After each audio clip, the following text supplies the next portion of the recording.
महामारी ਦੇ ਚੱਲਦੇ ਲਾਗੂ ਲੋਕਡਾਊਨ ਅਤੇ ਕਈ ਦਿਨਾਂ ਤੋਂ ਕਿਸਾਨ ਅੰਦੋਲਨ ਦੇ ਚੱਲਦੇ ਬੰਦ ਰੇਲ ਸੰਚਾਲਨ ਨੇ ਇੰਡਸਟਰੀ ਦੀ ਮੁਸ਼ਕਲਾਂ ਨੂੰ ਹੋਰ ਵੀ ਵਧਾ ਦਿੱਤਾ ਹੈ। ਲੁਧਿਆਣਾ ਦੀ ਪ੍ਰਸਿੱਧ ਹੋਜ਼ਰੀ ਅਤੇ ਸਾਈਕਲ ਇੰਡਸਟਰੀਜ਼ ਰੇਲ ਨਾ ਚੱਲਣ ਦੇ ਚੱਲਦੇ ਭਾਰੀ ਪਰੇਸ਼ਾਨੀ ਦਾ ਸਾਹਮਣਾ ਕਰ ਰਹੀ ਹੈ। ਹਾਲਾਤ ਇਹ ਹੈ ਕਿ ਨਾ ਤਾਂ ਕੋਈ ਕੱਚਾ ਮਾਲ ਆ ਰਿਹਾ ਹੈ ਤੇ ਨਾ ਹੀ ਤਿਆਰ ਮਾਲ ਉਪਭੋਗਤਾਵਾਂ ਤੱਕ ਪਹੁੰਚ ਰਿਹਾ ਹੈ। ਇੰਡਸਟਰੀ ਨੂੰ ਦੇਸ਼ ਵਿਦੇਸ਼ ਵਿੱਚੋਂ ਆਏ ਆਰਡਰ ਕੈਂਸਲ ਹੋਣ ਦਾ ਡਰ ਹੈ ਅਤੇ ਉਦਯੋਗਪਤੀਆਂ ਦਾ ਕਹਿਣਾ ਹੈ कि जो करोड़ों रुपए का कारोबार करते हैं और ਲੱਖਾਂ लोगों को रोजगार प्रदान करते हैं, पर केंद्र और पंजाब सरकार विच आपसी राजनीतिक भेद के चलते अज बुरे हालातों का सब सामना कर रहे हैं। रेलवे शुरू ना हुई तो हालात होर भी बिगड़ सकते हैं। और अभी जो ट्रेन बंद है उससे क्या इफेक्ट पड़ा है? देखिए, कोरोना की वजह से एक बार तो पूरा इंडस्ट्री का पहिया बिल्कुल बंद हो गया था। लॉकडाउन होने की वजह से, अनसर्टनटी की वजह से हमारे रॉ मटेरियल इन प्रोसेस जितने भी थे वो सारे ख़राब हो चुके हैं। 2.5 महीने के बाद में जब दोबारा शुरू किया गया, 2.5 महीने के लिए हमने लेबर को वेजेस दिए हैं, इलेक्ट्रिसिटी के मिनिमम चार्जेस दिए हैं, बैंकों के इंटरेस्ट दिए हैं। अभी इनसे हम उबर नहीं पा रहे थे कि उस साथ ही में किसानों का आंदोलन शुरू हो गया। लॉकडाउन की वजह से साइकिल इंडस्ट्री में एक बार डिमांड बहुत बढ़ गई थी, क्योंकि हर इंसान अपनी सेहत के प्रति बहुत ज़्यादा अवेयर हो गया था। बच्चों की साइकिल बिकनी शुरू हो गई। यहाँ तक हो गया कि एक तरफ हमको लेबर की शॉर्टेज, दूसरी तरफ अच्छे ऑर्डर, इनकी वजह से सप्लाई का शेड्यूल अप्रॉक्सीमेट हम 20 से 25 दिन पीछे चल रहे थे। जो ऑर्डर अभी मिला 20 से 25 दिन तक हम उसको पूरा नहीं कर पा रहे थे। अनफॉर्चुनेटली जब भी किसानों का ये मसला शुरू हुआ, उसी समय हमारे रॉ मटेरियल्स बाहर से आने बंद हो गए, फिनिश गुड्स यहाँ से जाना बंद हो गया। अगर मैं एक्सपोर्ट की बात करूँ तो एक्सपोर्ट के हमारे सारे ऑर्डर टाइम कमिटेड होते हैं।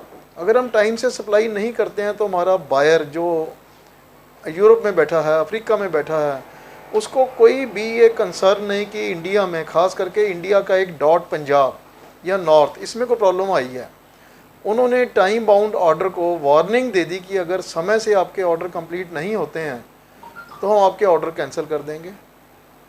एक्सपोर्ट में हर बायर की अपनी स्पेसिफिकेशन होती है। अगर उसकी स्पेसिफिकेशन का माल वो नहीं उठाएगा तो एक तरह से वो हमारा जंक बन जाएगा, कहीं और बेच नहीं पाते हैं। कितने पेंडिंग रह गए हैं ऑर्डर और कितने अभी माल रुका हुआ है आपका? देखिए, अगर मैं नॉर्थ की बात करूं तो अप्रॉक्सीमेट 5000 से ऊपर कंटेनर हमारे रुक चुके हैं। उनके रुकने के बाद में प्रॉब्लम ये होगी कि फैक्ट्रियों में इतनी जगह नहीं है कि हम माल बना के उसको स्टोर कर सकें। उधर रॉ मटेरियल आने बंद हो गए, खाली कंटेनर आने बंद हो गए, और बैंकों से जो हमने अगेंस्ट एक्सपोर्ट लोन ले रखा था, पीसी जिसको पैकिंग क्रेडिट कहते हैं, उसके ऊपर इंटरेस्ट पड़ रहा है। हमको ये डर लग रहा है कि अगर हमने अभी भी उनके कंटेनर शिप नहीं किए तो कस्टमर हमसे माल लेने को मना कर देगा, और एक तरह से इंडिया और हमारी रेपुटेशन भी स्टेक पे आ जाएगी कि ये लोग समय से क्वालिटी वाला माल नहीं दे पाते हैं। चाहे गवर्नमेंट और किसानों की प्रॉब्लम है, लेकिन पीस इंडस्ट्री रही है इसमें। अभी जो डोमेस्टिक की बात करूं तो जितना भी हमारा रॉ मटेरियल बाहर से आता था वो बाई ट्रेन ही आता है। चाहे स्टील अथॉरिटी ऑफ इंडिया ने हमको लोहा देना है, आता ट्रेन से ही था उनका। अगर वो रॉ मटेरियल नहीं आ पा रहा है तो हम तक नहीं पहुंच पा रहा है, तो हमारी प्रोडक्शन एक तरह से स्टॉल होने जा रही है, अभी भी कम हो चुकी है। और एक नया बात जो कह रहे हैं कि रेल से कोयला आता था थर्मल्स में, वो भी नहीं आ रहा है। अगर पंजाब में ब्लैकआउट हो गया, मैं समझता हूं कि इसका एक जिम्मेवारी जो होगी सेंटर और पंजाब सरकार की होगी।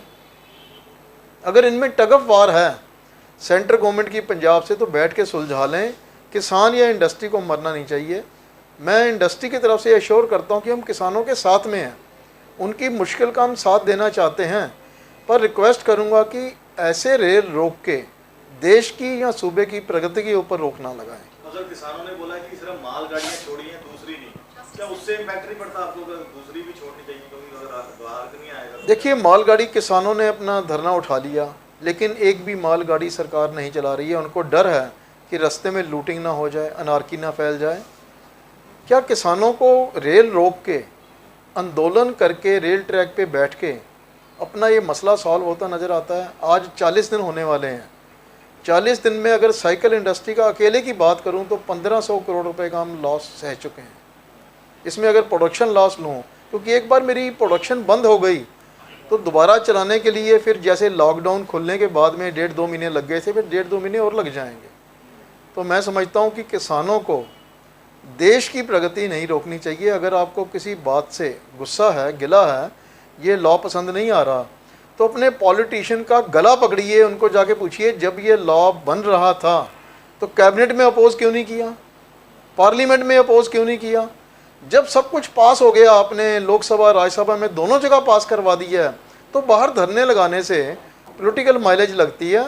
और मैं तो यहाँ तक कहूँगा कि पंजाब में और भारत में सेंटर की सरकार अलग अलग पार्टी की होने की वजह से टग ऑफ वॉर या सिंबल स्टेटस बन गया उनका, इसकी इंडस्ट्री पिस रही है। मैं हाथ जोड़ के प्रधानमंत्री जी से और सूबे के कैप्टन अमरिंदर सिंह से बात करूंगा कि कृपया करके किसानों की वजह से इंडस्ट्री को बर्बाद ना कीजिए।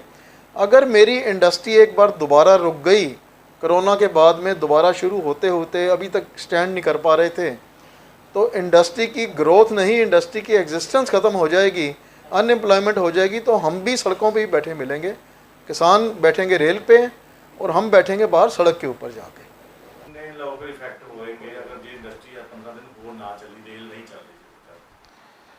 ਸਭ ਤੋਂ ਜ਼ਿਆਦਾ ਜਿਹੜੀ ਇਸ ਟਾਈਮ ਅਫੈਕਟਡ ਹੈਗੀ ਹੈ, ਜੋ ਅਸੀਂ ਯਾਰ ਦੋਸਤਾਂ ਨਾਲ ਫਰੈਂਡਸ ਸਰਕਲ 'ਚ ਮਿਲਦੇ ਹਾਂ, ਲੋਹਾ ਇੰਡਸਟਰੀ ਹੈ ਜੀ। ਕਿਉਂਕਿ ਲੋਹਾ ਇੰਡਸਟਰੀ ਦਾ ਜ਼ਿਆਦਾਤਰ ਮਾਲ ਜਿਹੜਾ ਸੀਗਾ ਆਪਣਾ ਮਾਲ ਗੱਡੀਆਂ 'ਚ ਆਉਂਦਾ ਜੀ, ਅਤੇ ਉਹਨਾਂ ਨੂੰ ਸਭ ਤੋਂ ਜ਼ਿਆਦਾ ਇਫੈਕਟ ਉਹ ਹੈਗੇ ਆ। ਬਾਕੀ ਜਿਹੜੀ ਇੰਡਸਟਰੀ ਹੈਗੀ ਹੈ ਜਿਹਦਾ ਹੌਜ਼ਰੀ ਹੈ, ਚਲੋ ਉਹਨਾਂ ਦਾ ਮਾਲ ਟਰੱਕਾਂ ਦੇ ਥਰੂ ਆਉਣਾ ਸ਼ੁਰੂ ਹੋ ਗਿਆ। ਹੌਜ਼ਰੀ ਜਿਹੜਾ ਹੈਗਾ ਇਸ ਲਈ ਇਫੈਕਟਿਵ ਹੈਗਾ ਕਿਉਂਕਿ ਇਹਨਾਂ ਦਾ ਕਸਟਮਰ ਸਾਡੇ ਕੋਲ ਨਹੀਂ ਆ ਰਿਹਾ। ਸਾਡੇ ਕੋਲ ਕੀ ਹੁੰਦਾ, ਆਲ ਓਵਰ ਇੰਡੀਆ ਦੀਵਾਲੀ ਦੇ ਕੋਲ ਆ ਕੇ ਸਾਡੇ ਉਹ ਸੈਂਪਲ ਸੈੱਟ ਦੇਖ ਕੇ ਅਪਰੂਵ ਕਰਕੇ ਮਾਲ ਓਕੇ ਕਰ ਜਾਂਦੇ ਆ, ਅਤੇ ਅਸੀਂ 3-4 ਮਹੀਨਿਆਂ ਨੂੰ ਲਗਾਤਾਰ ਮਾਲ ਦਿੰਦੇ ਰਹਿੰਦੇ ਹਾਂ। ਨਾ ਵਪਾਰੀ ਵਰਗ ਇੱਥੇ ਆਇਆ, ਨਾ ਉਹਨੇ ਕੋਈ ਆਰਡਰ ਦਿੱਤਾ, ਅਤੇ ਨਾ ਹੀ ਮਾਲ ਬਣੇ। ਜਿੱਦਾਂ ਕਿਸਾਨ ਜਥੇਬੰਦੀਆਂ ਆ ਰਹੀਆਂ ਨੇ ਕਿ ਅਸੀਂ ਸਿਰਫ ਮਾਲ ਗੱਡੀਆਂ ਚੱਲਣ ਦੇਵਾਂਗੇ, ਦੂਸਰੀ ਨਹੀਂ ਚੱਲਣ ਦੇਵਾਂਗੇ, ਕਿ ਉਹਦੇ ਨਾਲ ਤਾਂ ਲੱਗਦਾ ਕਿ ਕੱਲੀ ਮਾਲ ਗੱਡੀ ਚੱਲਣ ਦੇਣ ਨਾਲ ਨਹੀਂ, ਦੂਜੀ ਵੀ ਚੱਲਣੀ ਚਾਹੀਦੀ? ਸਰ ਦੂਜੀ ਗੱਡੀਆਂ ਨਾਲ ਚੱਲਣੀਆਂ ਚਾਹੀਦੀਆਂ ਜੀ। ਮੂਵਮੈਂਟ ਆਫ ਜਿਹੜੀ ਮੂਵਮੈਂਟ ਆਫ ਪੀਪਲ ਹੈਗਾ ਉਹ ਸਰ ਪੂਰੀ ਹੋਣਾ ਚਾਹੀਦਾ। ਸਾਡਾ ਵਪਾਰੀ ਆਊਗਾ ਹੀ ਨਹੀਂ, ਜਾਂ ਅਸੀਂ ਕਿਤੇ ਬਾਹਰ ਜਾ ਹੀ ਨਹੀਂ ਸਕਦੇ। ਅਸੀਂ ਪੇਮੈਂਟਸ ਲੈਣ ਕਿੱਦਾਂ, ਸਾਡੇ ਬੰਦੇ ਪੇਮੈਂਟ ਲੈਣ, ਅਸੀਂ ਬਾਹਰੋਂ ਪੇਮੈਂਟ ਕਿੱਦਾਂ ਮੰਗਵਾਵਾਂਗੇ, ਕਿੱਦਾਂ ਕੀ ਹਿਸਾਬ ਕਿਤਾਬ ਹੈ, ਕਿੱਦਾਂ ਆਰਡਰ ਲੈਣ ਜਾਵਾਂਗੇ। ਅਗਰ ਉਹੀ ਚੀਜ਼ਾਂ ਨਹੀਂ ਹੋਣਗੀਆਂ ਤੇ ਫਿਰ ਕੰਮ ਕਿੱਦਾਂ ਹੋ ਜਾਊਗਾ ਜੀ। ਤੇ ਮਾਲ ਗੱਡੀਆਂ ਨਾਲ ਲੋਕਾਂ ਨਾਲ ਕਿੰਨਾ ਤੁਹਾਡੀ ਪ੍ਰੋਬਲਮ ਆ ਰਹੀ, ਕਿੰਨਾ ਕੁ ਮਾਲ ਗੱਡੀਆਂ?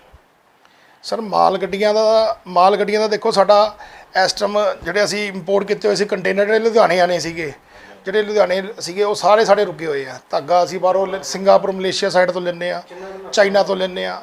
ਸਾਡਾ ਰॉ ਮਟੀਰੀਅਲ ਆਉਂਦਾ ਜੀ, ਆਪਣਾ ਕੈਮੀਕਲ ਆਉਂਦਾ, ਡਾਈਜ਼ ਆਉਂਦੀਆਂ, ਉਹ ਸਾਰੇ ਇਸ ਟਾਈਮ ਕੰਟੇਨਰ ਜਿਹੜੇ ਲੁਧਿਆਣੇ ਦੇ ਸੀਗੇ ਉਹ ਸਾਰੇ ਹੀ ਰੁਕੇ ਹੋਏ ਆ। ਮਾਲ ਗੱਡੀਆਂ ਜਿਹੜੀ ਰੁਕੀਆਂ ਹੋਈਆਂ। ਇੰਡਸਟਰੀ ਨੂੰ ਜਿੰਨਾ ਕੁ ਸਮਾਨ ਅਸੀਂ ਮੰਗਵਾਇਆ, ਜਿੱਦਾਂ ਹੁਣ ਮੇਰਾ 5 ਕੰਟੇਨਰ ਹੈ, ਮੇਰੇ 5 ਕੰਟੇਨਰ 1.25 ਕਰੋੜ ਰੁਪਏ ਦੇ ਹੈਗੇ ਆ। ਇੱਦਾਂ ਹੀ ਕਿਸੇ ਦਾ ਕਰੋੜ ਦਾ, ਕਿਸੇ ਦਾ 50 ਲੱਖ ਦਾ, ਕਿਸੇ ਦਾ ਐਂ ਕਰਕੇ ਪੂਰੇ ਵਪਾਰੀ ਵਰਗ ਦੇ ਪੈਸੇ ਰੁਕੇ ਹੋਏ ਆ। ਕਰੋਨਾ ਅਰਬਾਂ ਦੇਖੋ, ਇੰਨਾ ਪੂਰੀ ਅਮਾਊਂਟ ਬਹੁਤ ਵੱਡੀ ਹੈ ਜੀ, ਜੋ ਕਹੀ ਨਹੀਂ ਜਾ ਸਕਦੀ। ਤਾਂ ਦੇਖੋ ਅਸੀਂ ਸਾਰਿਆਂ ਨੇ ਲੋਨ ਲਿੱਤਾ ਹੋਇਆ।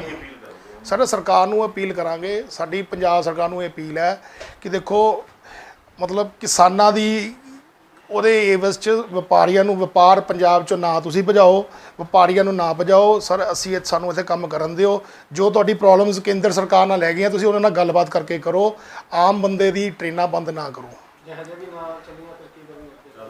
ਸਰ ਅਗਰ ਇੱਦਾਂ ਹੀ ਇਹ ਮੂਵਮੈਂਟ ਚੱਲਦੀ ਰਹੀ, ਟ੍ਰੇਨਾਂ ਬੰਦ ਦੀ, ਤੇ ਸਾਨੂੰ ਵਪਾਰ ਬੰਦ ਕਰਕੇ ਸਾਨੂੰ ਯੂਪੀ ਬਿਹਾਰ ਜਾਣਾ ਪੈਣਾ। ਆਪਣੀਆਂ ਫੈਕਟਰੀਆਂ ਸਾਨੂੰ ਯੂਪੀ ਬਿਹਾਰ ਲੈ ਕੇ ਜਾਣੀਆਂ ਪੈਣੀਆਂ ਜੀ, ਪੰਜਾਬ 'ਚ ਅਗਰ ਇਹੀ ਪੋਜੀਸ਼ਨ ਚੱਲਦੀ ਰਹੀ ਤਾਂ। ਸੁਰਿੰਦਰ ਸੋਨੀ ਦੇ ਨਾਲ ਅਮਰਿੰਦਰ ਲਹਿਲ ਦੀ ਰਿਪੋਰਟ, ਐਕਸਪ੍ਰੈਸ ਟਾਈਮ ਨਿਊਜ਼।